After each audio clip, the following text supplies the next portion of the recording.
কলকাতা থেকে বেশ কিছুটা দূরে এক নিভৃত শহরতলিতে অবস্থিত অয়নবাবুদের পুরনো পৈতৃক বাড়িটা। বছরের পর বছর সেটা বন্ধই থাকে। এবার একটা জরুরি পারিবারিক দলিলের খোঁজে অয়নবাবুকে একাই আসতে হলো। এলাকার কেয়ারটেকার সনাতন সন্ধে নামার আগেই চাবি বুঝিয়ে দিয়ে চলে যাওয়ার সময় ফিসফিস করে বলে গেল, বাবু, রাতটা সাবধানে থাকবেন। এই বাড়ির হাওয়া বাতাস কিন্তু ইদানিং খুব একটা ভালো ঠেকছে না। অয়নবাবু শহরে বড় হওয়া যুক্তিবাদী মানুষ, এসব ভূত প্রেতের গল্পে তিনি মনে মনে হাসলেন। কিন্তু রাত যত বাড়তে লাগলো, চারপাশের নিস্তব্ধতা যেন একটা ভারী চাদরের মতো তাকে চেপে ধরতে শুরু করলো।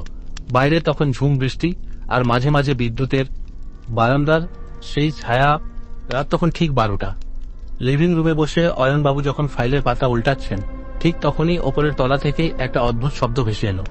খড় খড় খড় খড়, যেন কেউ ভারী কোনো বস্তু মেঝে দিয়ে টেনে নিয়ে যাচ্ছে। অয়নবাবু হাত ঘড়িটা দেখলেন, বুকটা সামান্য কেঁপে উঠল তার। তিনি নিজেকে বোঝালেন, পুরনো বাড়ি, বড় সড়ো ইঁদুর টিঁদুর হবে হয়তো। কিন্তু শব্দটা থামল না। এবার সেটা রূপ নিল স্পষ্ট পায়ের আওয়াজে। ঠক ঠক, কেউ যেন ভারী পায়ে কাঠের সিঁড়ি বেয়ে নিচে নেমে আসছে। মোবাইলের টর্চটা জেলে অয়নবাবু ড্রয়িং রুমের দরজা খুলে বারান্দায় এসে দাঁড়ালেন। সিঁড়ির মুখে আলো ফেলতেই তার শরীরের সমস্ত রক্ত যেন এক মুহূর্তে হিম হয়ে গেল। সিঁড়ির ওপর কেউ নেই, কিন্তু ধুলো জমা প্রতিটা ধাপে একটা করে ভেজা পায়ের ছাপ নিয়ে থেকেই তৈরি হচ্ছে, যেন কোনো অদৃশ্য শরীর ওপর থেকে নিচে নেমে আসছে ঠিক তারই দিকে। আতঙ্কে অয়নবাবু পিছাতে পিছাতে আবার ঘরের ভেতর ঢুকে ধরাম করে দরজাটা বন্ধ করে লক করে দিলেন। তার হৃৎপিণ্ডক্ষণ বুকের পাঁজর ভেঙে বেরিয়ে আসার জোগাড়, কপালে বিন্দু বিন্দু ঠান্ডা ঘাম। হঠাৎ ঘরের কোলে রাখা 100 বছরের পুরনো বিশাল বেলজিয়াম আয়নাটার দিকে তার চোখ গেল। টর্চের আলোটা আয়নার ওপর পড়তেই তিনি স্তম্ভিত হয়ে গেলেন।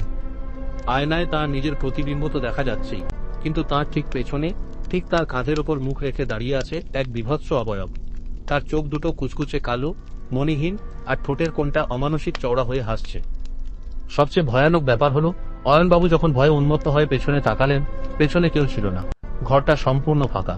কিন্তু যেই আবার আয়নার দিকে তাকালেন, দেখলেন সেই মূর্তিটি এবার আয়নার ভেতর থেকেই হাত বাড়িয়ে অয়নবাবুর গলার দিকে এগোচ্ছে। অয়নবাবু অনুভব করলেন তার ঘাড়ের কাছটা বরফের মতো ঠান্ডা হয়ে আসছে, আর কানের ঠিক লতির কাছে কেউ যেন তপ্ত নিঃশ্বাস ফেলে ফিসফিস করে বলে উঠল, অনেক বছর পর কেউ এল, এবার আর তোমাকে যেতে দেব না। ঠিক তখনই ঘরের সব আলো একসাথে দপ করে নিভে গেল, আর অন্ধকারের মাঝে ঘরের ভেতর থেকেই সেই ভেজা পায়ের শব্দটা অয়নবাবুর ঠিক সামনে এসে থেমে গেল।